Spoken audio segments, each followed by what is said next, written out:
Hello and welcome folks to episode number 7 of A Bunch of Punts. I am your host Lewis. I'm joined by John, Danzo and Burnsy. How we doing, gents? Good. Yep, good mate. Oh, good, fantastic. I feel a bit bad this evening, folks. The sun is absolutely splitting the trees up here in Glasgow, Scotland, and I've got all the boys locked in on the podcast tonight. There's been a few messages flying around saying I'm a bit of a dictator tonight, but hopefully we can rattle it through and we can still catch them. Is it vitamin C? Vitamin D? Vitamin D. See, we don't get enough of it here in Scotland tonight after we're done. In true podcast fashion, we had argued over, do we do contracts for wide receivers or contracts for the quarterbacks? I argued that we should do quarterbacks first, and then Justin Jefferson, Burnsy goes and signs a record deal in the NFL. So just for folks that are maybe picking up and hearing that for the first time, JJ has signed a $140 million 4-year deal, $110 million guaranteed, which now makes him the highest non-paid quarterback ever. Burnsy, start us off. What's your thoughts? Look, mate, I think it's been a long time coming this off-season. It was not if he was going to get paid, it was going to be how much he's going to get paid. 140 million, 110 guaranteed. Look, he's a star. If you look outside of the quarterbacks, who's going to bring the money in for the team as well, from merch, from sponsorships, all of that side of things? It's Justin Jefferson. He's an absolute star. He's one of the best wide receivers that's came on the scene the kind of past, I'd say even kind of 10 years, to be honest, going back to your kind of Devontae Adams and such that came on. And obviously he's paired up with what's going to be a rookie quarterback. So they've got a lot of kind of money to play with, moving Kirk Cousins on. Look, I think it's a great contract for him. And I think it's going to set off a bit of a chain reaction now of all of the other star wide receivers looking to get the bag. Absolutely, and that's something that we'll come on to and cover over the next few weeks. I think the second happiest person after Justin Jefferson, Danzo, will be a toss-up between Kevin O'Connell and JJ McCarthy in regards to keeping JJ at the Vikings. So just initial thoughts on that very quickly. I think O'Connell's going to be over the moon. He's got the best wide receiver in the league tied down for the next 4 years. I think JJ McCarthy's going to be even happier that he's going to have to do less of a job because JJ will go and catch it regardless. He's just one of those players who will make difficult balls look easy because of his skills, and he's only going to get better and better. Personally, do I think the Vikings is the best place for him to be doing that? No, but he's there, he's signed it. Hopefully he can pull that franchise through and help to make them what he needs them to be the star player that he is. Unless he's up against Jair Alexander, where he seems to struggle. But listen, that's enough about lockdown corners. We're going to kick off in some other news. John, obviously Mbappe signed for Real Madrid. Is that something you want to shout out? Keep that for another podcast, mate. But it just goes to show these guys are all getting paid at the moment. That's it. I wonder if they text each other saying that they got the bag. We've not got our social media expert tonight, Smithy, so shout out for Smithy. We're missing him this evening. He's passed the baton on to Danzo. So before we move on and get kicked off into the episode, Danzo, do you want to remind folks where they can find us on the socials? Of course, big shout out to everybody who gets involved on the socials. Of course, you can get us on Instagram at A Bunch of Punts Podcast and also TikTok at A Bunch of Punts. And also, you're probably listening already, but you can get us on Apple Podcast, you can get us on Spotify and on YouTube. Fantastic. There's going to be a special edition being added to our YouTube off the back of this podcast. John, he's been on his travels recently. John, I'll let you kind of introduce that to the fans and obviously your cult that you've got following you on TikTok there as well. Cheers, Lewis. Yeah, went over to Buffalo. My son was graduating from college out in the States, so went over to his graduation and managed to take in a wee tour of the Buffalo Bills Stadium, which was really, really impressive. I won't give too much away, and hopefully folk will enjoy the wee video we put together, but I'd highly recommend it. Anyone out in the States to spend a bit of time in one of the stadiums. They go all out. Being America, they'll always just go that wee bit extra when it comes to customer service and experience and all the rest of it. But it was phenomenal, absolutely brilliant. I love it. I really enjoyed that. I know the rest of the boys did as well. So you'll be able to catch the rest of that on YouTube there as well. So let us know your thoughts. Let's get kicked off then, guys. We were kind of chatting around the league. A lot of teams who we think are going to be in the playoffs, pushing for Super Bowls, on the fringes. A lot of them have still got really high named or highly paid previously big name quarterbacks that are looking to be paid. I kind of had a think, about who we want to kind of bring into that and have a think about what that can mean for not just the player situation but the team and maybe even some players around the team as well. And I thought we were kind of best placed to start off with Jared Goff. So obviously he's just recently been paid. His deal actually makes him the second highest paid quarterback. If you look at it on a kind of annual basis in terms of guaranteed money, etc. as well. I know there's guys of Mahomes, for example, that are getting paid. I think it's $450 million or something dollars over a 10-year period. But if you're looking at that space now, a lot of teams are out there paying their quarterbacks. I know we announced it on the TikTok there as well when he was paid. The Lions have paid a few of the stars this off season. I think everyone here's big advocates of paying the players and paying your stars. But he's recently went through that kind of contract negotiation with Detroit. Danzo, I'll start off with you. I don't know if you feel the same, and maybe can open this up to the pod. I thought he was going to be almost like a bit of a stopgap for the Lions when they traded him from when they traded Stafford to the Rams. But it's obviously not worked out that way, and they'll probably never come out and say it. But that's what it felt like at the time, wasn't it? That it was going to be a kind of stopgap for the Lions. But what's your thoughts on Goff and how that deal's worked out? I'd probably agree. I mean, he was obviously coming off, which wasn't a hugely successful run with the Rams. They've taken him in, and yeah, it felt like a stopgap. I think everybody thought that. But probably with the progression that the Lions made last year, obviously they had a couple of top quality rookies in there. St. Brown started performing to what could be his potential.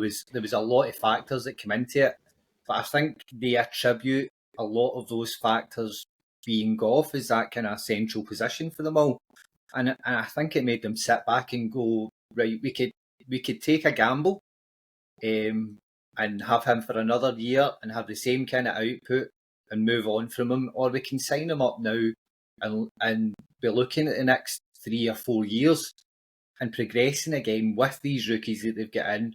They've signed St. Brown, they've signed all these other players, and I think they've just, like I say, sat back and went, no, with this one signing we can help all these produce as long as he keeps going. Now, we've all seen McGough before. He's had his up years and then had that regression, quite serious regression as far as a QB goes. So hopefully they can keep that going. But yeah, I think it was a stopgap, and like I say, the performance last year made them change their mind basically, which great that they actually accounted for that and made changes for it as well. Absolutely. I mean, like I say, John, it's made him the second highest paid quarterback in the league. He's behind Joe Burrow, $212 million in the contract, $170 million guaranteed. It takes him through to 2027. So it's almost kind of repaying the faith in Jared Goff in terms of the Lions. I think so, mate. I think what I've seen in this progression, to Danny's point, is I think you've seen him become a wee bit more of a leader at the Lions, and maybe that was his surroundings. And I think maybe the Rams lost sight of his ability to be a leader, hence the reason why they started to kind of give up on him a wee bit. And obviously, as a player in any sport, if you start to feel that the fans, the club, the management are not behind you, you're going to start to feel that wee bit extra pressure in your game. But I think the surrounding at the Lions with the rookies that came in, again to Danny's point, it gave him the opportunity to step up and be that leader and maybe lean a wee bit on the experience that he developed at the Rams. And now he's getting his reward because he's for me the key guy in terms of bringing them to where they are just now. So just goes to show that whole thing around about being an athlete and being skilled, but then the psychology and the mindset, showing good leadership skills, which is absolutely vital to that role. But that's probably my feelings around about how he's developed into the role and why he then deserves the pay packet. Yeah, absolutely. I mean, Burnsy, is it something you could have foreseen in terms of him taking the Lions team and taking them to the heights as to what they reached? It was a massive year for Detroit themselves in terms of how far they progressed in the playoffs and winning the NFC North. But is it something that you could see Goff? I know he's been to the Super Bowl before with the Rams, etc. So was it a complete surprise for you, or is it something you could have expected? I'm not too sure. Obviously, I've seen a fair bit of him when he played with the Rams, and he always had a bit of something about him. I think he would go missing in big situations at times with them. Obviously, took them to a Super Bowl, so there's a lot to be said for that. And his final kind of year with the Rams, he just fizzled out. I think he didn't feel the love from them. And now you see they're chanting Jared Goff's name at the draft. They've surrounded them with weapons, and not only have they surrounded them with weapons, a lot of them are still on their rookie contract. I was having a look at the cap space. The Lions, even after paying Jared Goff, have still got the third most cap space to play with. So they could even bring in a couple of more weapons on the offensive line, even receivers, to help him out. And I think looking forward, he's a great person to bring those young players along with him. Like you say, he's developed into a leader. He's cut out a lot of the kind of silly mistakes that he made. He had one game last year where he looked like the old Jared Goff, but that's been it. Yeah, I think he's there to stay. Obviously, they've paid him now, so I think we could have 2 or 3 years of the Lions being proper contenders. I think you seen kind of Dan Campbell, wasn't it? And it was when they'd won the game against the Rams and he came back in and the kind of locker room and was shouting, "You're good enough for Detroit," kind of thing, wasn't it? So it was good to see. And famously, there's a lot flying around about. I don't know if you've seen the clip from Matt Stafford. It was posted about Matt Stafford recently as well, but it was actually Sean McVay giving him the instructions through the headset. So he was talking about the play and would continue to talk in it. Apparently, it was literally just completely confusing Jared Goff. And you even seen the one with, I don't know if you've seen the one recently with Matthew Stafford, and he's actually going on and he's like, "This guy's still talking in my ear." He's like, stop talking until he tries and kind of relays the play to the huddle. I think that is, sorry, just before you go on, I think that is a major point in what we're discussing in Jared Goff's development and why he is there and how he has done so well. It is Dan Campbell. He's filled him with confidence. I mean, McVay's brilliant. We all know McVay's brilliant, and his energy he brings is unbelievable. But it almost feels as though Dan Campbell's went, "Come here, son." Do you know what I mean? Put the arm round about him, listen, I know you're going to be good. Do you know what I mean? Just filled that confidence in him, and he's just went out and done it. Dan's all repping the Danny camp there. Right. Listen, the podcast I was just looking for that there. The podcast I was referring to is the Play Callers, which is by The Athletic. So if you haven't listened to that, it's absolutely phenomenal. But it gives you a little bit of an insight into, like, it needs to be the right team, the right head coach, the right quarterback to make all these things work. But just to kind of give you some sort of example of where Goff is at, like I say, second highest paid when it comes to the kind of average annual basis. Joe Burrow's 55 million. Jared Goff's coming in at 53 million there as well. So it just kind of starts to set the tone for the rest of the quarterbacks that I think we're going to come on and talk about. So I thought it was quite interesting to kind of get that one out there first. I think it was, is it 16 out of 17 games that Jared Goff's going to play in a dome this year. Where he's absolutely phenomenal playing inside and absolutely shocking playing outside. And I think the only game he plays outside is actually against the Packers at Lambeau, so hopefully it's freezing cold. But it's just going to be interesting to keep an eye on that. It might not be as much as 16, don't quote me on that, but it's something insane like that the Lions play inside or indoors quite often this season coming around. We'll go to America's team next. Bunzy, we're going to Dak. Do you want to give us your cadence? Oh, not a chance, mate. Not a chance. Anybody up for that? No. You going to give us a go, John? What did you say? Sorry, Liz. Are you going to give us a yep? Here we go. No, you're all right, mate. No, just me. America's team then, Bunzy. Are you surprised that the Cowboys have waited this long to pay Dak? Yes and no. I think I'm surprised he hasn't been paid yet because of what he's provided the team over the past kind of 4 or 5 years. But again, the Cowboys never do anything simple. They've been a bit of a secret kind of tire fire of an organisation where they've had so many good players that when you look through the cracks, you start to see some issues. Having a look at the team, obviously they've got CD Lamb. Outside the CD Lamb, they don't really actually have all that much, and they're struggling with a cap situation as well. Is he going to get paid? I think so. I don't really know who else they could get. And when you look at his contract, it's 160 million over 4 years, and he's in the last year of his contract now, isn't he? So yeah, it's starting to get a bit scary. I'd be worried if I was a Cowboys fan. Like you say, America's team, they need to get their act together. I disagree. Whoa. I think right now that the other 31 teams in the NFL are expecting Dak Prescott to be a free agent next year. Really? Yes. Bold. I think there is. And I think, with the exceptions of who've snapped on your Kirk Cousins, etc., any other QBs that have got a new deal, they're just setting their tone. I'm not saying all 31 are going to be interested in him, but I think they're expecting him to be a free agent next year. And I think there is teams out there that are trying to hold off to see what happens. Who that might be, I don't want to say too much because we might talk about him a bit later. But the Jaguars, you get Trevor Lawrence, who was a number 1 pick. They've taken him on his 5th-year option already. So they're not even giving him a chance. They're holding him out for another year. They could then, if they wanted, franchise tag him. But at that point, Dak Prescott could be a free agent. I think they're hedging their bets, and I think there will be other teams doing the exact same thing. Wow. I don't think Dak Prescott's all that, but I think there's teams out there who do, and they're hedging their bets on that.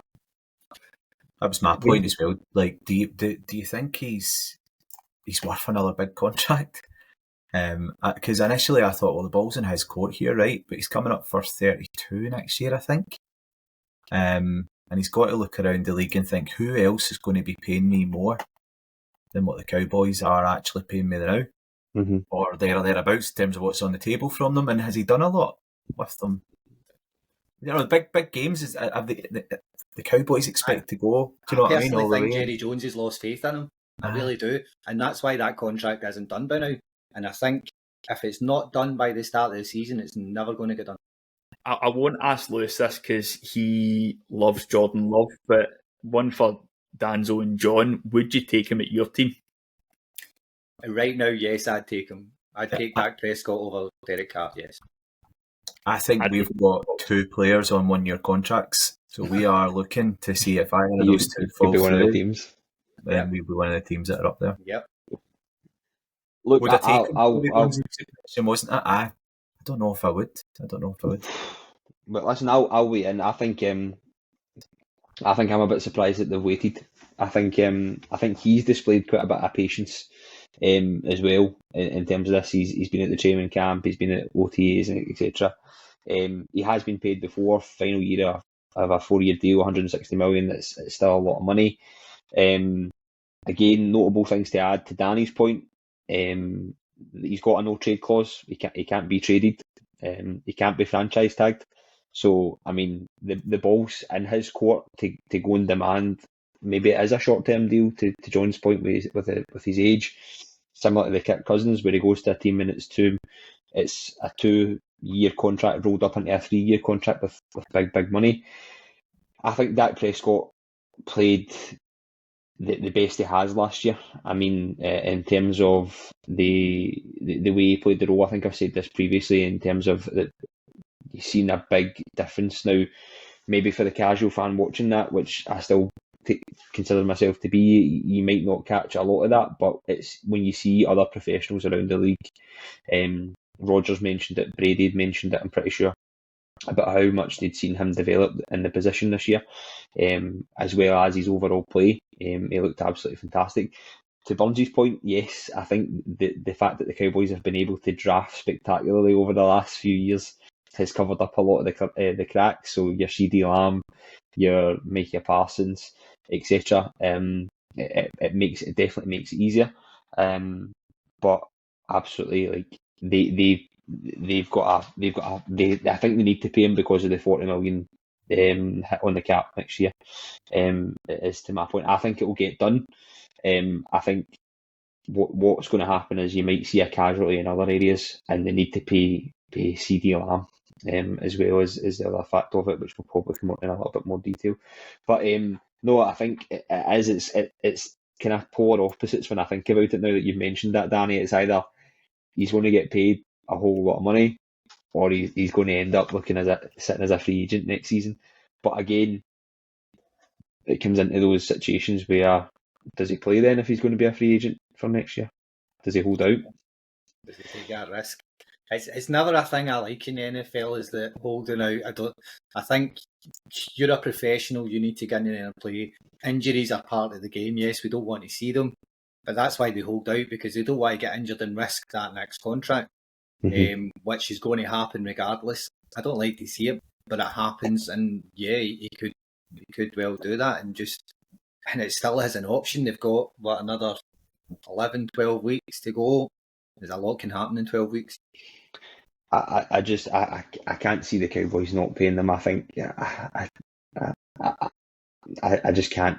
I don't really have the words to put it in every vocabulary, but I just can't see him going as a free agent with a 40 million dead cap hit. I mean, we spoke earlier about how the Steelers are paying Russell Wilson buttons to come play, whilst the Broncos are paying him an absolute bag to go play for someone else, and that's almost what it would be like for the Cowboys if that was going to be the case, wouldn't it? And essentially with the dead cap hit. It could be something like the fully guaranteed aspect of it at that age as well. You know, that could be it. Could be those wee fine details where they're close, but to Danny's point, like how much do they want to give up in terms of full guarantees on the salary? So the other thing for both to consider is he's had a big injury as well, and he's came back and looked great from my perspective. I'm shocked that John, as a Steelers fan, wouldn't have Dak Prescott leading the offense in comparison to the two he's got there. But I mean, it's something you need to factor in. It was a horrendous injury if you were watching it live, which quite a lot of people were. It was absolutely horrendous, and it's great to see him come back and do what he has done. But again, you've got to weigh up. There's only so many of these guys you can pay with a salary cap, isn't it? So CD Lamb's, he's looking to be paid. Dak's looking to be paid. But so that'll be an interesting one. It'll be an interesting one. I think you've already seen the kind of salary cap issues that they've got. Danzo, if you think back to Ezekiel Elliott coming back and not really having a running back or a kind of lead back there as well, I think there's still options for them to get somewhere in before the season starts. But I mean, just those types of things around the team. I think we spoke about this in the draft as well. Sorry, I'm getting on here, but I mean, they spoke about a running back for about 10 minutes and they hadn't even drafted them yet, and then someone else went and drafted them. I forget who, but it probably confirms Burns' point that they are a bit of a bin fire at the moment. Yeah, and I think if you put yourself in Dak Prescott's position, you are getting to possibly the tail end of your career. You're looking for a contract with this franchise that doesn't have the pieces together to be able to perform at the level you want them to perform at. So part of your contract negotiations are, what the fuck are you doing, basically? Do you know what I mean? Where are you getting these people in to help me be the best that I can be for your franchise? So yeah, all these things could be part of it and creating the problems that have come to them not signing it. I just had a look at the Dallas depth chart there, and it doesn't make for great reading. Like you say, No. running back Ezekiel Elliott, Rico Dowdle, Deuce Vaughn, and then away from CD Lamb and Brandon Cooks. Brandon Cooks getting on as well. Got Jalen Talbot, Kevontae Turpin. I mean, who are these guys? Like, really? A motley crew, that, isn't it? It is a motley crew, that, man. Like I say, I mean, this is what happens, and probably something bigger picture when you think about it. I mean, at the time when he signed that contract, that's average roughly 40 million a year, isn't it? Mm-hmm. The cap grows. Jared Goff's earned $53 million. So it's probably worth looking at, probably more so as a percentage when you think of that. But quarterbacks take up a large percentage of the cap space. I mean, Mahomes surely is over 25% of the cap space when you think of what he's been paid for the Chiefs. No, you're not far off, but I'm looking at it now. The average cap space, Joe Burrow is top with 24.4%. Not bad. So you're not a million miles away, but Yeah. it's not just quite as high. So, like I say, you're then looking to have to pay the rest of your stars with, give or take, 75%. Mm-hmm. I mean, if Jared Goff's earning 53, he's going to be 25% or thereabouts as well. It's then interesting to see how you kind of manage a team. And listen, that's why we're not general managers around the NFL, managing a salary cap. Another interesting one where stars have been paid recently, Bunzy, is Tua in Miami. They've recently paid Jalen Waddle there as well. Another kind of wide receiver too, getting a big contract. I think we spoke briefly on Devonta Smith and AJ Brown when they had both been paid for the Eagles. I don't know if any of you follow Jalen Ramsey on Instagram. He broke 100 in his third ever round of golf. He was playing with Tua, who shot an 86. I think Ramsey shot a 94 or 96. And then on his golf card, they had wrote "Pay Tua" when he posted it on Instagram. Are you guys in with Jalen Ramsey? Would you pay Tua? I think there's two ways to look at it. You look at the Tua as a player, and then you look at the risk with him. I think he works well in the team. I think he does a lot of really good things. The fans are behind him. He's got a cult following. And I think maybe the pressure from the fans will see him get paid, maybe more than the play will see him get paid. I think he will do. Again, you're looking at it, they've got two of the four highest paid receivers, or two of the five highest paid receivers now in the league. Obviously, you mentioned Jalen Ramsey. There's players that are on big salaries there, and I don't know how that's going to work with their cap space, but you'd expect him to get paid. I don't think they're going to get to the point where they release Tua. He's done too much good for them to release him, and look, with the weapons he's got around him, I think you just need to have a competent quarterback in there to make it run. Absolutely. John, what's your thoughts on Tua? I mean, you've got Tyreek Hill there as a weapon, you've got Jalen Waddle, you've now signed Odell Beckham Jr. as well as your wide receiver 3. What's your thinking? I think if you look at the Dolphins' record since he's been in, and the fact that he's delivered a kind of winning season in the last 3, hasn't he? Did he have quite a bad injury as well? He was out for a bit, wasn't he? I Couple of concussions. College. Yeah. His last year of college. Yeah, and then he had the concussions, as Burnsy mentioned as well. I think once you get so many in a season, you're mandatory. I think it's mandatory or compulsory that you sit out, which can be quite worrying. If you look at the record prior to him coming in and what they've done since, then you can't argue that he's brought them up, hasn't he? He's brought them up a level. But if you look at where they're finishing and the fact they've not just gone beyond, that's when these big contracts start to be questioned, isn't it? Because that's what they're all in it for. It's to get into the playoffs and take it from there. But these guys aren't taking them into that stage too often, or they're having to really scrape to get in there. Do you kind of cut your losses and try and find the next big one? That's what we're here. That's what we're here to talk about. Danzo, with obviously Wilkins, they didn't pay Wilkins, and he's went to the Raiders, obviously on the D line there as well. So is that a benefit to Tua then? Do you think? I don't know. I don't know. I'm just having a look at their space here. They're right in the middle of the pack with what they've got available. So no, I don't see it really being that much of a benefit at the minute, at this time. I think, as far as Tua is concerned in Miami, I think they're going to take a fifth year on him and they're going to make a decision next year. And again, it's going to be dependent on performance. John's not a million miles away. They brought him in. He was their shining light. Do I think he's performed to where they expected to be right now? No, definitely don't. And I think that is, it shows on playoffs, etc. They're not getting there. So personally, I spoke about hedging bets. I think Miami are one of these teams that are hedging bets, but I think they have more invested into her than other teams might have in their QB, so it'll be harder for them to pull the trigger. But I think they are hedging their bets on it, to be brutally honest with you. Should it get done this year? Will it get paid? I think the fact that their own players are pushing it shows you that he has the faith of his own players, but it also shows you how critical a moment this is going to become, because we've all seen it in the past when players start getting involved in pushing other players' contracts. We all know it's coming to a head, and it's coming to a head very soon. So yeah, it's going to be an interesting one to watch. I think I've always been a bit sceptical too. I think his height.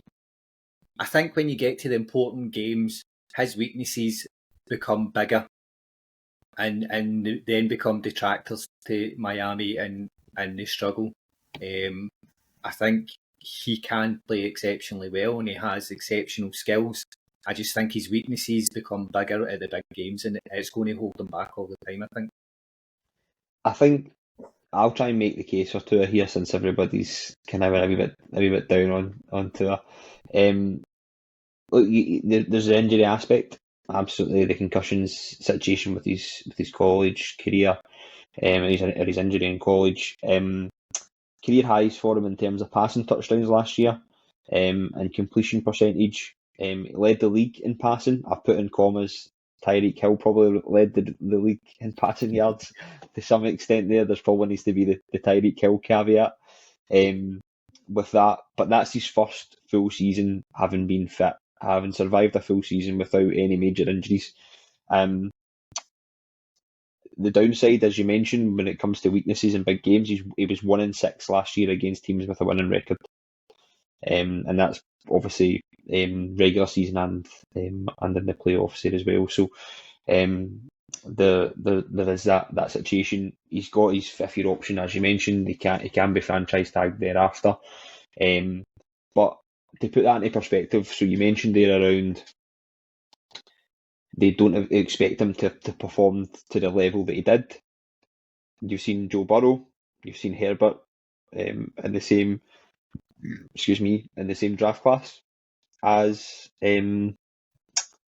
Tua, and they've both been paid. So Burrow 275 million, and Herbert 262 million, and Jalen Hurts, sorry, he was the other quarterback, 255 million. Those guys have been paid. Has he then done less than those guys? Is it fair to say, in your opinion? Jordan Love's in that draft class, but his deal was a little bit different, obviously. Yeah, it's a difficult one, because I think in terms of just raw talent, I'd probably take Justin Herbert over the rest of them. I just think he's just not had the best run of it. I know, controversial, but in terms of just who's a quarterback I want to watch, it's Justin Herbert. I think he does a lot of things well. And Tua's got a bit of that as well. He gives you something with his legs. He doesn't have a massive arm, so he's not going to give you those big, massive downfield plays. Even though I say that, Jalen Waddle had the most yards per reception last season, so I think some of that, again, is the Tyreek Hill factor, where everybody's just focusing on Tyreek Hill. Jalen Waddle benefits from that massively. I think Tua's situation is possibly the best now out of them, with the exception of Jalen Hurts. I put Jalen Hurts aside. I think that he almost is a different person to the other quarterbacks. And look, I'm a big fan of Tua. I just think he got the potential for so much more than what he's done. Mm-hmm. Like I say, I'm trying to make the case for him here. I think I like him. I think he kind of, I thought he was almost hard done by when it came to the draft, wasn't it? There was a lot of talk about his injuries. I think being left-handed was another issue. Was that? Am I getting that right? Like, because it's complete opposite to the majority of other quarterbacks. I think the reason why I'm looking to say that in terms of kind of is to try and get you thinking about setting a precedent of, if we're in this 50 to 55 million a year category, which one of these guys deserves to get paid that, which guy doesn't, and how that affects things with the salary cap going up. When you think about Burrow, you think about Herbert, and you think about Hurts, and then you think about Tua. Burrow and Hurts have took their teams to a Super Bowl. Mm-hmm. Yeah. And Herbert both get paid last year. And Herbert and Tua haven't. Again, Burrow's had his own injury concerns last year, and obviously his first year, albeit there wasn't really much of an O-line in there. I was almost getting Andrew Luck syndrome there when I seen Burrow getting hit so much in his first season. But no, it's just to kind of get you boys thinking about the kind of where these guys are going to fall into, and how, in actual fact, how does Jared Goff's contract affect Dak, Tua, and as we come on, Trevor Lawrence and Jordan Love there as well. Trevor Lawrence, former first overall pick in the draft. Just general thoughts on Trevor Lawrence, because I know he's really now starting to kind of split opinion. John, I'll come to you first and foremost for a guy that's got 2 quarterbacks on the roster and 1 year deals. We'll take him as well. I think we'll go for 3. There we go. One of them's got to be good. I really like Trevor Lawrence. I think he's a great player, and I think he's he's fallen into the same category as the way we've talked about some of these quarterbacks here, haven't we? Because he hasn't been able to actually take the team beyond a winning record, early stages early rounds of the playoffs, etc. But you've got to look back to when they drafted Trevor Lawrence and just how poor they were. And he has started to help rebuild that team. And he's a total standout, isn't he? Like, see, when you watch them play, and that maybe goes back to your other point there, Lewis, around about those 4 players and their individual value. It's how much do they carry the weight of that team individually? And the Dolphins have got a lot of weapons right across that the whole offensive side of the ball. So therefore, is the QB the key part in there? Whereas Burrow is faced with a lot of challenges, and he still got them to a Super Bowl. So that's my feeling around about Trevor Lawrence. I think he deserves it, and I think he'll probably get a decent offer. But who knows? Danny, what's your thoughts? I think they will. Well, he's already got the 5th year. I think he'll end up getting franchise tag, and I don't know. It's the Jaguars. The Jaguars are just, they're going nowhere right now. Do you know what I mean? They're not pulling in any other players. The rookies that they're going for just don't seem to be working out at this moment anyway. I mean, you look what happened to Calvin Ridley last year. They get Calvin Ridley off a free year because he was banned. So he should have been absolutely raring to go. He had 6 good weeks at the beginning of the year, and then he's just fell away. They just can't seem to pull it together, and it's an ongoing thing with the Jags year after year after year, unfortunately. Especially since they seem to be London's team in the last few years as well. So we would love a team that's doing well to root after. I think Lawrence has got the skills there to certainly be in the top 10 in the NFL QBs. I think he has got them there. I think he's measured, he's precise, he's got the arm that he can do whatever he wants with the ball. I mean, his movement, he does not bad when he's driving forward. When he comes out of that pocket and maybe looking at other things, I think he maybe struggles a wee bit compared to other QBs in the league. But he's definitely a top 10 QB. I think, unfortunately for him, he's going to be stuck in that franchise that's just continually not moving forward. And like I say, I think they'll tag him eventually. There will come a breaking point. When that comes, it's going to be at the very least 2 years away for me, unfortunately for him, for Trevor Lawrence. I think there's some caveats for Trevor Lawrence that need to be said. I think you need to, and I mean, how bad did it go with Urban Meyer and stuff like that? Like, it was just like a total shit show for that first period of his rookie season. Obviously, changing systems, changing head coaches, that must take a toll, especially when you make that step up to the NFL.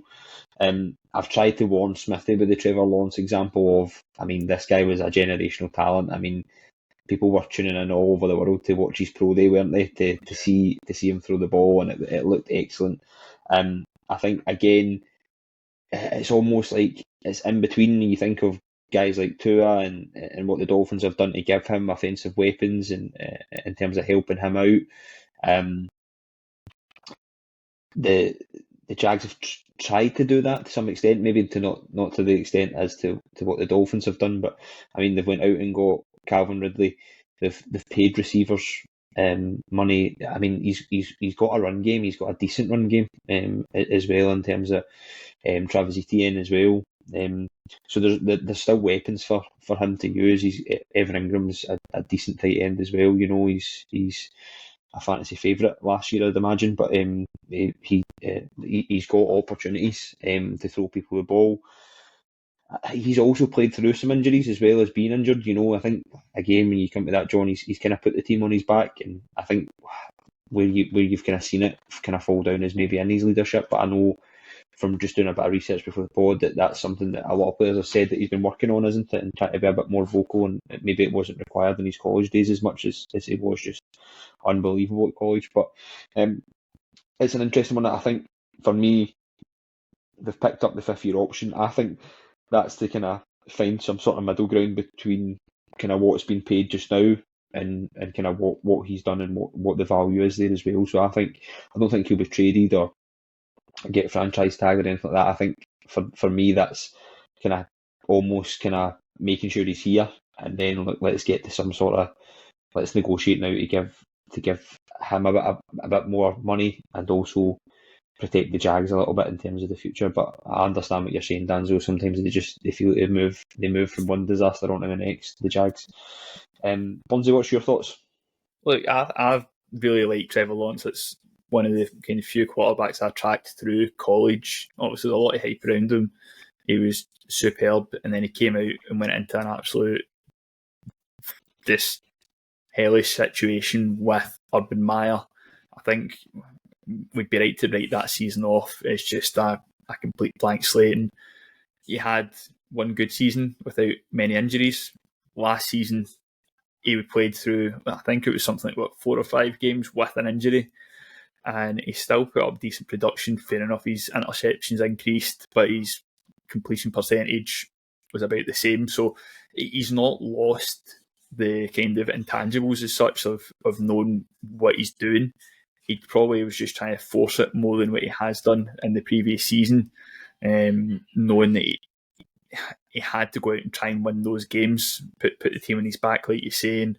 I just want to see him have one season, be completely healthy, and have his weapons around him stay healthy as well. I think Travis Etienne was one that was out with injuries as well. Calvin Ridley, if Calvin Ridley was in the team, I'd think you're probably going to see much better numbers out of Calvin Ridley, because, like you say, he's taken 18 months out with the gambling suspension.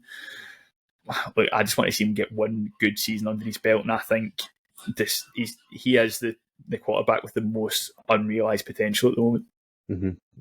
I think Calvin Ridley for me is a bit like it's when your football team and you're not playing well, and it's like, oh, we need this guy to come back in, and he's almost suddenly he's brilliant because he's not been there. If that makes sense for me, for Calvin Ridley, I think there was a bit of that.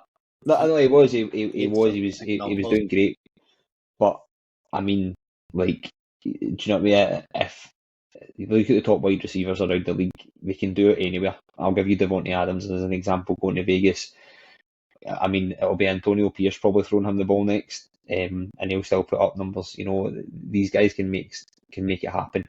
And again, there was some glaring drops from Calvin Ridley as well last year. Again, that's on both the quarterback and the player there as well. But just throwing that in there, I think Calvin Ridley was kind of missed more than was overhyped when he was coming back. He looked amazing in those videos, and I think that probably does it for people as well, doesn't it? Because everyone was in our fantasy league was absolutely desperate to draft him. Look how that worked out. But interesting.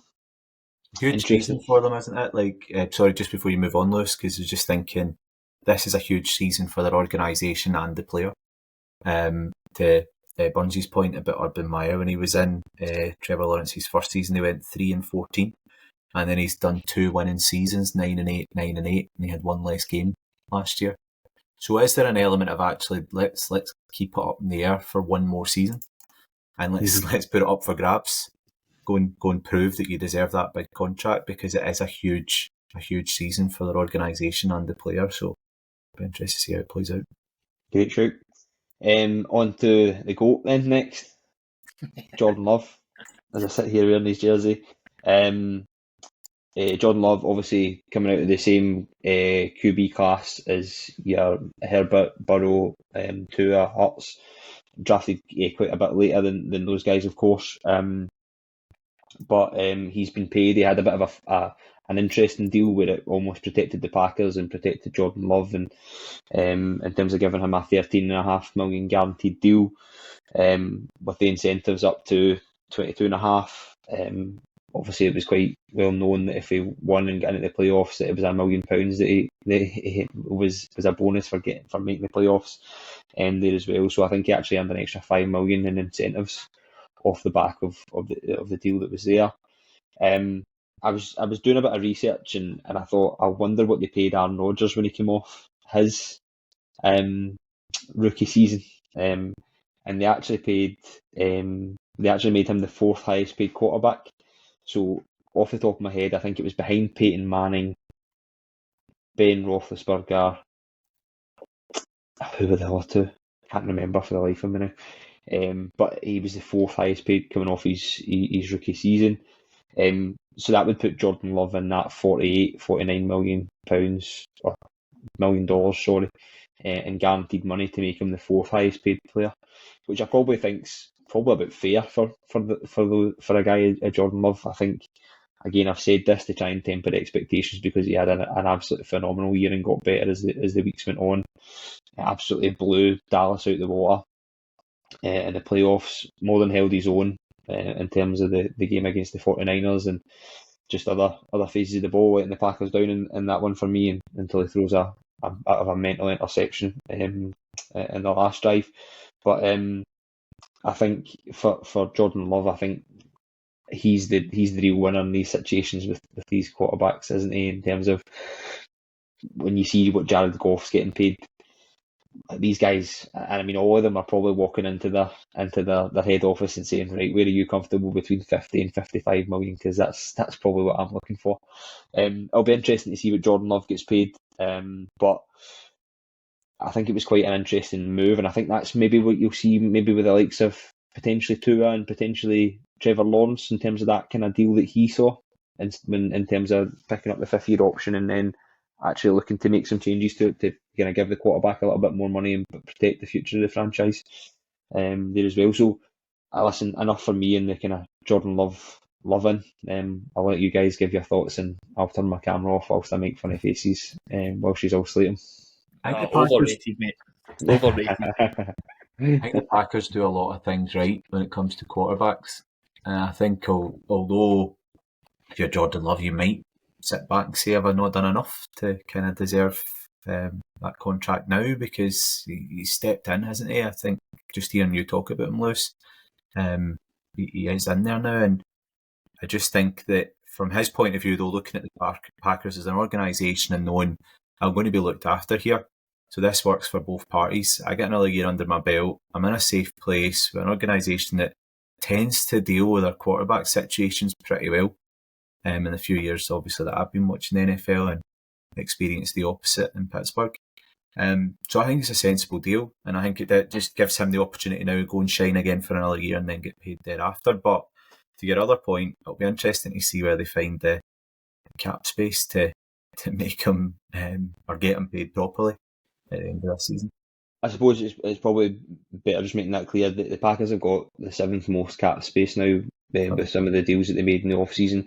That was Jordan Love's deal last year because that was his fifth year option that they could have picked up. So he's now going in. He's now going in as basically needs a contract this year. So it'll be interesting to see what he actually gets paid, and if it's in line with these other guys. Because like I say, if you're looking at 55 million average a year, although Jordan Love, I'm not saying he's the best quarterback in the league at the moment. He's not, but where do these guys want to pitch themselves for between that kind of space is probably what we're looking at for Jordan Love this season.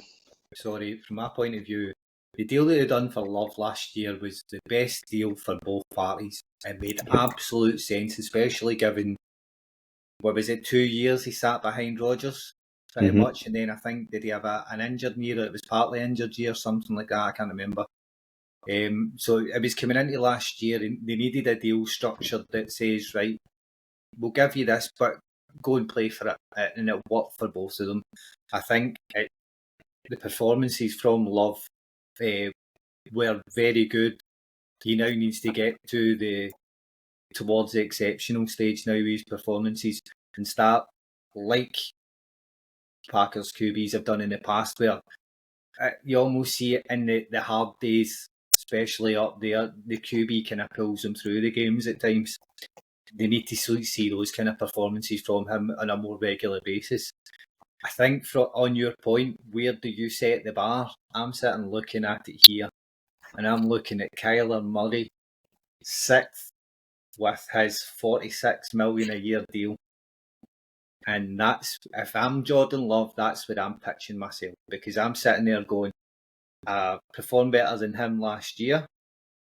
I'm in a better position than him. We have potential to go further than him. Do you know what I mean?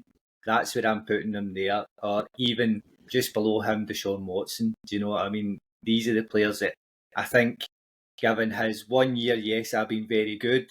I'm due a deal. This is where I need to be for you to see exceptional. Do you know what I mean? From his point of view and him selling himself. I think it's interesting. I've got marked down. I think he's got to be looking at least that 48 to 50 million a year on average. I think his agent will walk in certainly and be asking between 50 and 55 million there as well. For me, I think Jordan Love has got the most. What's the word I'm looking for here? Like the most positive situation out of all the quarterbacks. I think, although Tua's had a better year, although Dak for me played really well, Goff had a phenomenal year as well. But again, was Jared Goff? You know, you kind of know where Goff's ceiling is and where his floor is almost. I think again, when you think of Jordan Love, it's the opportunity to get better again. Again, I've said this, and anytime I've been asked, like progression just isn't linear in this league. It's very unlikely that you see guys go from strength to strength. I think the other thing that needs to be remembered or needs to be taken into consideration with Jordan Love's situation is, I mean, we've seen Justin Jefferson getting paid 140 million guaranteed. The Packers wide receiver room is getting paid 12 million. All 10 guys are getting paid, I think it's 12 million. In terms of the wide receiver room, so it just shows you that there's still room for improvement to help other areas of the team. They've done it with Xavier McKinney. They've went big in free agency, which they don't normally do. They've went and got Josh Jacobs there as well. They've provided them with some sort of help, but again, there's still room for improvement there as well. So it'll be interesting. What about yourself, Burnsy? What's your thoughts? Look, mate, I think, as much as it pains me to say it, I think the Packers have probably found their next kind of quarterback for the next 10 years. You look at the salaries, and like Danny says, I think you're looking probably in that kind of Kyler Murray bracket where, yeah, he's amazing. He's a great quarterback, but I wouldn't say he's elite. I'd put him in that kind of 8 to 12 bracket at the moment, depending on kind of what Jordan Love shows up. And you look at the players that are getting paid less than Kyler Murray, just as a point here. If you go down below Kyler Murray, you've got Kirk Cousins, Patrick Mahomes, Josh Allen, Matthew Stafford, Dak Prescott. and all these guys on their day, especially like your Josh Allen, Patrick Mahomes, are better quarterbacks. That they are elite quarterbacks. You are right, Bumsy. But the wee caveat to that is Josh Allen's on a 6-year deal. Patrick Mahomes is on a 10-year deal. And they're probably going to get restructured at some point as well, especially with these new contracts that have came out. Like, I think if Jordan Love gets paid anything less than £40 million a year, it's a travesty. I don't think he signs anything less than $40 million a year, to be honest. Exactly, mate. And look, they've got, like someone was saying, I think it's the 7th most cap space as well, so they've got the money to pay him. They've got obviously the Packers have got a couple of quite big dead cap hits this year, but I mean, really, it's not really that much of an issue, and they should go out and pay him. And then from that bunch of young wide receivers that you've got, pay 2 or 3 of them as well. Probably that'll be next off season when the time comes. Brilliant. John, anything more to add in Jordan Love's situation? I know you piped up there about how that was how they kind of handle the quarterback situation. It's interesting that he's got the same agents as Rodgers, so the way his contract situations have been handled over the year, I don't know if this will be a simple one. Hopefully it is. But I mean, the Packers have left themselves. I mean, they've said they were absolutely delighted and he played exceptional, so they've probably made a rod for their own back in terms of having to pay him. And that's what we want to see. I suppose we're not sitting here crunching the numbers. It's not coming out of our pockets, so we want to see these guys earn as much as they possibly can, and as long as they're entertaining us there as well.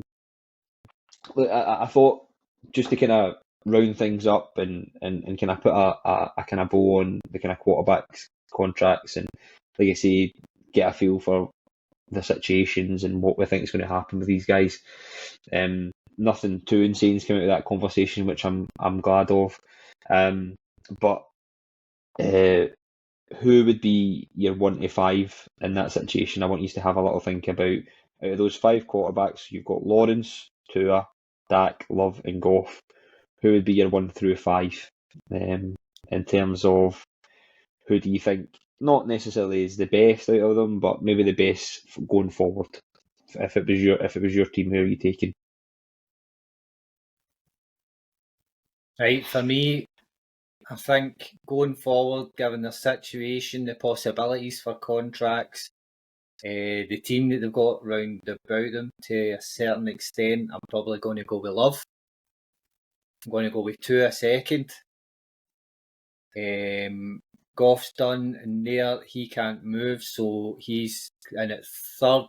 Probably go fourth with Dak because his is a bit sketchy. And fifth for Trevor Lawrence. Although out of them, I'd have Trevor Lawrence as the second best quarterback. Mm-hmm. That's mental. Mine's is the exact same. Mine's is the exact same. So what were you asking there, Lewis? I did the best quarterbacks. Go tell me it again. So if you're sitting today and you're picking out of these 5 quarterbacks, you're picking the guy that you want to take your franchise forward, what does that look like? And then you're taking into account what you're going to have to pay these guys, what their situation looks like. Okay. I mean, I'd probably have Love, similar to what you've already said, Lawrence, Goff, Tua, and then Prescott, which is more based on their ability as quarterbacks, to be honest with you, and the need at my franchise anyway, depending on what happens this year. Go Bunzy, give us Love first, mate. I can't do that, mate. I'm just looking at it from a Seahawks point of view. Which one of these would I love to pick up and just drop into the Seahawks offense? And I'll be honest, mate, Trevor Lawrence, I'd take him first. Okay. I think you put him in a good situation and just watch him flourish. I'd probably go Tua after Trevor Lawrence. Then I'd go Love third. Then Dak, then Goff. I'd go that way. Interesting. So last thing that I had to kind of chat to you boys about was the rookies. So you've got Caleb Williams, Jaden Daniels, and Drake May. Just your thoughts on the situations there, and when it comes to the kind of the expected numbers that are going to come out. So I'll just hit you with these. So essentially, how it works, depending on where you're selected in the draft, there's a minimum and maximum. So it's almost like a mini salary cap within the salary cap, if that makes sense. That these guys can be paid. The maximum or the expected for Caleb Williams is 40 million. For Jaden Daniels, it's 37, and Drake May, it's 36 million. Year one? There as well. Yeah. Wow. So that'll be spread over their contract, of course. It's the signing bonus is what they're likely to get up front. I think, off the top of my head, Caleb Williams was around £28 million signing on bonus there as well. So effectively, I mean, it's a great opportunity for these guys to come in and earn and eat off their first contract, as they say. It puts them right up there in terms of when you're thinking of kind of average salary, or if you were to roll that into one. But if you're looking around 28 million, they're coming in alongside guys like Baker Mayfield, Derek Carr. I think Gino's a pretty similar contract to those guys as well. So kind of middle of the road for those guys. But what's your thoughts when it comes to that? Is that fair? Do you think having that minimum and maximum that you can pay those guys, is it something you like, you hate? I definitely think it's fair. I think, look, if you get some organisations draft someone with the first overall pick and just try and absolutely shaft them with a terrible contract, and I think it's important that there's some kind of contingency in place for those players. Having a look at the money they're getting paid, the one that probably stands out is Jaden Daniels. I think in terms of a boom or bust pick, I'm probably going to be here this time next year with egg in my face. He gets hit too hard, and I think the NFL could just wipe him out. Some of the hits he took in college were ridiculous. I'd be surprised if he gets, unless he changes how he plays, he could be one and done in terms of contracts. Hopefully, with the kind of weapons that he's got there in Washington, I mean, surely he's just going to dump it off to Austin Eckler or Brian Robinson Jr. Hopefully, kind of for the sake of his health at least. But if not, there's a few decent wide receivers on that team as well. I'm thinking Dotson, Terry McLaurin. Hopefully, there's going to be enough there that Jaden Daniels can survive that. But I know there was some concerns about his frame, wasn't there, going into the draft and his size? But I think he came in quite heavy when he was weighed. Was that right? It's just your stereotypical NFL off-season trope, though, isn't it? The guys went away and put 20 pounds of muscle on, and come back and get absolutely smashed in the first or second game. Like, you look at somebody like Drake May, he's just a unit. You don't expect him to get hurt. Same with Caleb Williams. Like, I'm just worried for the boy. But then again, you've got Joe Burrow, who I think set the record for the amount of hits that he took in his first season, and he's definitely a lot more robust than Jaden Daniels. So it just shows you. I mean, I'm listening to the podcast about Andrew Luck at the moment, and just what happened with his situation. And again, if you've not listened to that, or you don't know an awful lot about his situation, it's a fantastic listen. But it just shows you the importance of protecting these guys as well, because you're paying them a lot of money. They're the face of the franchise, as they like to throw around more often than not. But it's about keeping these guys healthy. I think we spoke about that with the Jets draft pick as well, and getting Aaron Rodgers help, which obviously looks a lot better now. He's going week 1 to the 49ers there as well, running around on a dodgy Achilles. But it's about keeping these guys healthy, paying them some money, and making sure they're looked after. But like you say, Jaden Daniels would be interesting to see his situation. I think he's actually got into a better situation than a lot of people realise, in all honesty. I know there's worry about the O-line, but there's definitely enough there for him to get the ball out early and keep himself off his back, hopefully. I think the finances piece, to go back to your initial point there, Lewis, I think they're getting better at it. The fact they can, their image rights and all that they can now do in college is good, because it's naive to think these guys can come into the NFL and get paid that amount of money early in their career, that young, and it not to have an impact on them. So they need to be sensible with kind of getting them financially astute early on in their careers, because it's a huge part of it. And for us, we sit and watch them on the telly and think it's only that, but it's their lifestyle outside it. How do they deal with the money? What influences do they have around about it? How do they get the right people around them supporting them with that money? And I'd argue, actually, there's a lot of careers being absolutely sabotaged because that first big contract's absolutely killed them. Oh, So I do like the fact they can get paid in college, and that gets them used to it to then get these big contracts when they come in. So 100% agree with your point, but I think the balance isn't there yet. Mm-hmm. And I think it's miles off. When you look at Caleb Williams, reportedly, 10 million last year in NIL? He's getting 40 million, so that's just the same as what he got in contract. Now, bear in mind, you're taking from these, college football's massive in America, I get that, but essentially what you're looking at is an amateur player turning into a professional player, and they're getting the same money, essentially. Do you know what I mean? I know, I get it's paid by the NFL, another one sponsorship, image rights, etc. But that, do you know what I mean? There has to be a balance there where you're saying, right, you're coming from college, you're now going to NL. Now this is your step up. Do you know what I mean? You're not in an even keel. You're taking a step up now. So this contract's going to reflect that. So either the NFL have to bring their contracts up, or they need to somehow manage the NIL contracts to a limit. One of the two has to happen. I agree with both of them, but the balance isn't there for me yet. And I think we will see problems with players, rookie players, coming in and signing contracts because of that NIL money. Spot on. I think that's a podcast within itself, isn't it? Really, when you think of what could come out of that. I mean, you only have to look at the situation with who's the guy that plays baseball. Is he maybe from South Korea or is it Japan? And they had the guy completely mismanaging his money, and it was all going on gambling and stuff like that. And it's been found out that So it just shows you that these guys can quite easily be taken advantage of when you're going through these what's a massive life event.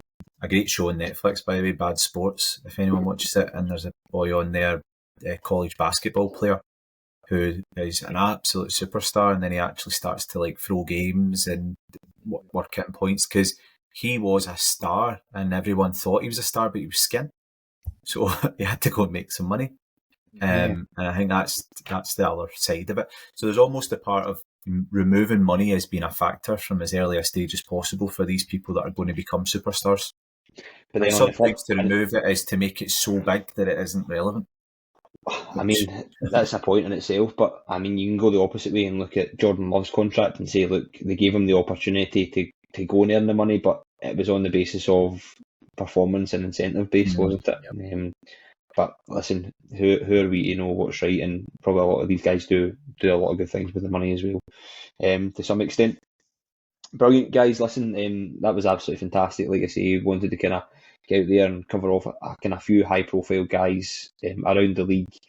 For me, all of the teams should be looking to kind of make the playoffs.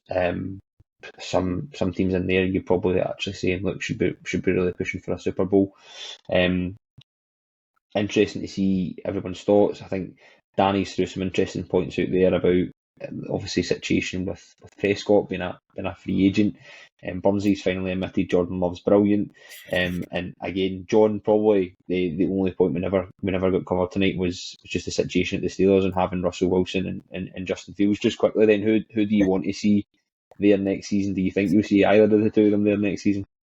It's a 1 year try before you buy, isn't it? That's exactly what's going on there. And that was why the Dak Prescott question that was put to me, the worst thing that can happen to the Steelers next year with these two quarterbacks is that they go middle of the road in terms of their performance. See, if we scrape into the playoffs or we just fall short of the playoffs, it's going to create a question about whether we actually keep them around for longer. Similar to what happened in Chicago with Justin Fields last year. If they have an absolute stinker, we can get rid of both of them. And then I actually think if that is the case, Steelers draft quite high. Maybe pick up a new quarterback and we start a whole new cycle at our organisation, or we have a brilliant year. So it's a good position to be in. You know, what if one of them plays absolutely lights out and then they can go and hit the free agent market?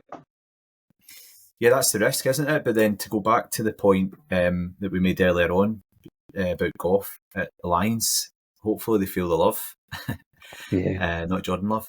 Mm-hmm. And they say, you know what, we've had a bit of a bad time at the Bears. The Bears are notoriously good at screwing up quarterbacks for Smithy's benefit. And then I think obviously Wilson going to the Broncos was a bit of a disaster, really, wasn't it? After such a successful time at the Seahawks. So if either of them come in and do really well at an organisation like the Steelers, I think they'd want to stay around, and we would pay them accordingly. We can drop the other one. Brilliant. I don't think that's the case. Sorry, mate. Here we go. We're trying to finish. Go on, Danny. Sorry. Look at the money. We're on a contract, right? The two of them have got 1 year contracts. You get Wilson in 1.2 million. That's his contract at 35-year-old. A guy who's been in the league 10, 12, nearly 15 years. And then you get Justin Fields at 21 and 4.7. That's not a guy that's there for 1 year. The only reason Wilson's there is to cover the arse of Justin Fields for this year, to try and give him a bit of a year to get his shit together. The only reason they're paying Justin Fields that much is because he's going to be returning kicks for them as well. So he's Everybody in fantasy football will be drafting Justin Fields for special teams. Yep. No, interesting, mental. No, listen, guys, thanks very much for your input tonight. Like I say, it's just about getting our thoughts out there about some high-profile players around the league. In true podcasting fashion, we're going to be covering off the wide receivers next week, so maybe there'll be some movement after Justin Jefferson signed his deal this week, and it'll give us some more to talk about as we go through the kind of off-season. We'll be back next week covering off the wide receivers. Quickly, Danzo, do you want to give us another wee shout out on the socials? And then John, you can tell folks where to find your cameo that you're making this week in terms of Buffalo. Yep, of course. So as usual, like I say, Instagram at A Bunch of Punts Podcast and TikTok at A Bunch of Punts, and you'll also find us on Spotify, YouTube, and Apple Podcasts. Amazing. And yeah, so obviously, as I said at the outset of the show there, we've got a wee video going up on YouTube of the stadium tour in Buffalo. As I said, really, really cool. It's a access all areas tour. We get in the dressing rooms and the pitch and all the rest of it. So I'll let you have a wee look at it. And if you like what you see, obviously hit the wee like button on the video, and then we'll maybe see if we can get some more content like that going forward. All access, Highmark Stadium. Brilliant. Gents, thanks for your time this evening. See you all soon. Crossing the border into Buffalo, US, and onto the Highmark Stadium, the home of the Buffalo Bills. Doesn't look like the biggest stadium from the outside. It wasn't something that you could see from the distance in the horizon. Across the road from the stadium is the new stadium being built, which I thought was pretty cool to see. First bit of the tour they take us on to Founders Plaza, which is where there's a statue of Ralph Wilson Jr. He bought the Bills in the late 50s and early 60s for just $25,000. And then obviously a few years ago there sold them on for over $1 billion. Once we passed by that part of the tour, they take us into the stadium and down into the seats, and this is where you get an understanding of the size difference from outside the stadium and inside the stadium. So we start off at ground level, and as you can see there, you're walking downhill quite a wee bit to just get out into the seating area, and then when you arrive out in the seating area, you're actually only halfway up the stadium. So the stadium total height is 120 feet. You are at any point in time 60 feet below ground level, and at the highest point you're 60 feet above ground level. So that's what creates that impressive bowl-like shape. So just imagining sitting in there, jam-packed stadium, fans going crazy. It really was quite impressive. And there's a couple of kind of cool wee touches where they'll get the name of former players, MVP winners, etc. First bit inside the stadium we come to is where the TV commentators sit, so your Monday Night Football. So they sit in the middle there. The away team are on the left-hand side of them, and then the home team sit on the right-hand side of them. An interesting fact that they told us about this part of the tour is that they can get really paranoid about seeing each other. So they've got big curtains and blinds up to stop the opposition coordinators seeing each other. And right at the far away end is where the referees would sit, so where they would review certain plays, and they're strictly only allowed referees in there, so they're big notice outside from the NFL commissioner as such. The next wee bit that we're going to come on to and look at is the training facility. So a massive building, huge roof, for obvious reasons, punters and kickers being able to train for games in advance, and that's just across from the stadium. First hospitality suite we come into, so this was really cool. You've got your padded seats, you've got your refreshments behind you, but the most impressive part of this section here was the view. So an unbelievable view if you're sitting in one of those seats. Didn't actually tell us how much the seats would cost, but I can imagine it'd be quite pricey. Within that, there's a VIP area as well. So this is where you could actually sit, if you wanted to, on a wee sofa and watch the game. So probably the best TV view in the world. This is where the press sit, so similar view, equally impressive, and they've got all the connections then for their laptops, etc. And we actually caught a glimpse of a seating plan from the playoff games against the Chiefs, which I thought was pretty cool. We then get taken to behind one of the end zones, and this is where the family section is, so no alcohol is allowed to be consumed in like 3 or 4 sections just behind where I'm filming. And outside that section, there's a big board with the names of every single season ticket holder, which I thought was pretty cool. So you've got a bit of time in your hands, you can go and look at it. Looking at the away visiting dressing room now, pretty plain, to be honest with you. Just as you go into it, there's big list of the rules for the NFL, so how the uniform must look, what the rules are in terms of marketing, etc., what you've got to have in terms of what's on your shoes, etc. And then this is the away dressing room, so pretty basic, and they actually split it in two, so the offence and the defence can't sit with each other. They also have their own media area for the away team, so again, pretty standard stuff in that area there. I caught a glimpse of this, which I thought was pretty cool. So there was 2 whiteboards in that room with defence and offence, and when you look closely at it, you can see reference to the Chiefs and different plays that they must have been looking at for their playoff game. So this is us then leading into the home dressing room, and just in contrast there, it's about 4 times the size, got all the graphics in there, they've got nice personalised areas. That's Josh Allen's changing area there, the curtain there that leads into the shower room. They've got it laid out in a kind of L shape, and again, that's designed to make sure that the teams can see and feel like they're one big team, the offence, defence, special teams, etc. And every area has the names of the players above each changing area there as well, which I thought was pretty cool. So again, you've got all their names in there. There was the new draft picks, names were up, but they weren't actually allocated to any specific area. Obviously they'll come in. They had that bit cordoned off. I don't know if that's on purpose. Maybe some opposing teams' fans would go and rub their feet on the Buffalo, but they've got it all cordoned off to protect it. And there's a wee queue forming there to the left for Josh Allen. And then you can see that the bit from the NFL that I spoke about with all the different rules, which I thought was pretty cool. And then I think I actually got a wee picture at Josh Allen's area in a second as well, so didn't want to be left out. I thought I would pop in there and get somebody to take my picture as well, which was pretty cool. Just imagine that guy sat there getting ready before games. And then this leads into the home team's media room, which is bigger, more impressive. You're up on a stage, so all the little mind games in every aspect as well. And that's me and my son getting a wee picture.